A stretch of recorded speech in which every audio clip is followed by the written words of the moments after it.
আসসালামু আলাইকুম রহমতুল্লাহি ওয়া বারাকাতুহু। সুপ্রিয় শিক্ষার্থীবৃন্দ, আপনারা যারা 2024 সালে আলিম পরীক্ষা দিতে যাচ্ছেন, আপনাদের জন্য খুবই গুরুত্বপূর্ণ একটি ভিডিও নিয়ে হাজির হয়েছি।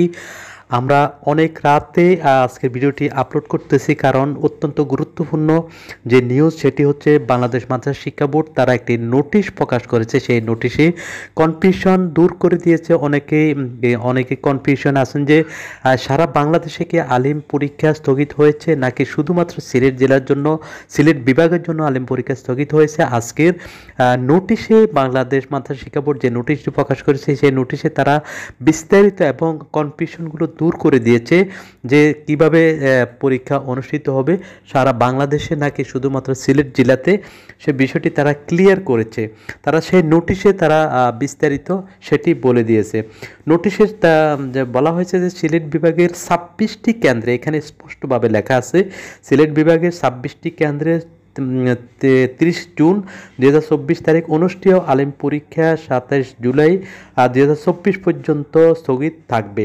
প্রকাশিত সময়সূচি অনুযায়ী, অর্থাৎ নতুন করে যে সময়সূচি দেওয়া হবে, প্রকাশিত সময়সূচি অনুযায়ী 9 জুলাই 2024 হতে পরীক্ষাসমূহ যথারীতি অনুষ্ঠিত হবে।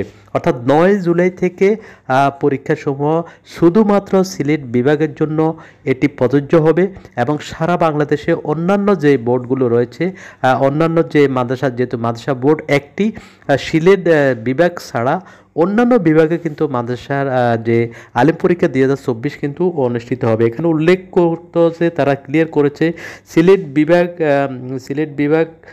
ব্যতীত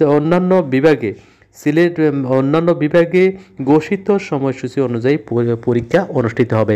অর্থাৎ সিলেট বিভাগে শুধুমাত্র পরীক্ষা অনুষ্ঠিত হবে না আলিম 2024, এবং সিলেট বিভাগ ছাড়া বাংলাদেশের সকল বিভাগে পরীক্ষা অনুষ্ঠিত হবে। যেহেতু আলিম পরীক্ষা অভিন্ন প্রশ্নপত্রে অনুষ্ঠিত হয়, তো সেটা তারা ক্লিয়ার করবে যে তারা কিভাবে সিলেট বিভাগে পরবর্তীতে এই বিষয়গুলো তারা নেবেন, তারা পরবর্তীতে সেটি বলে দিবেন।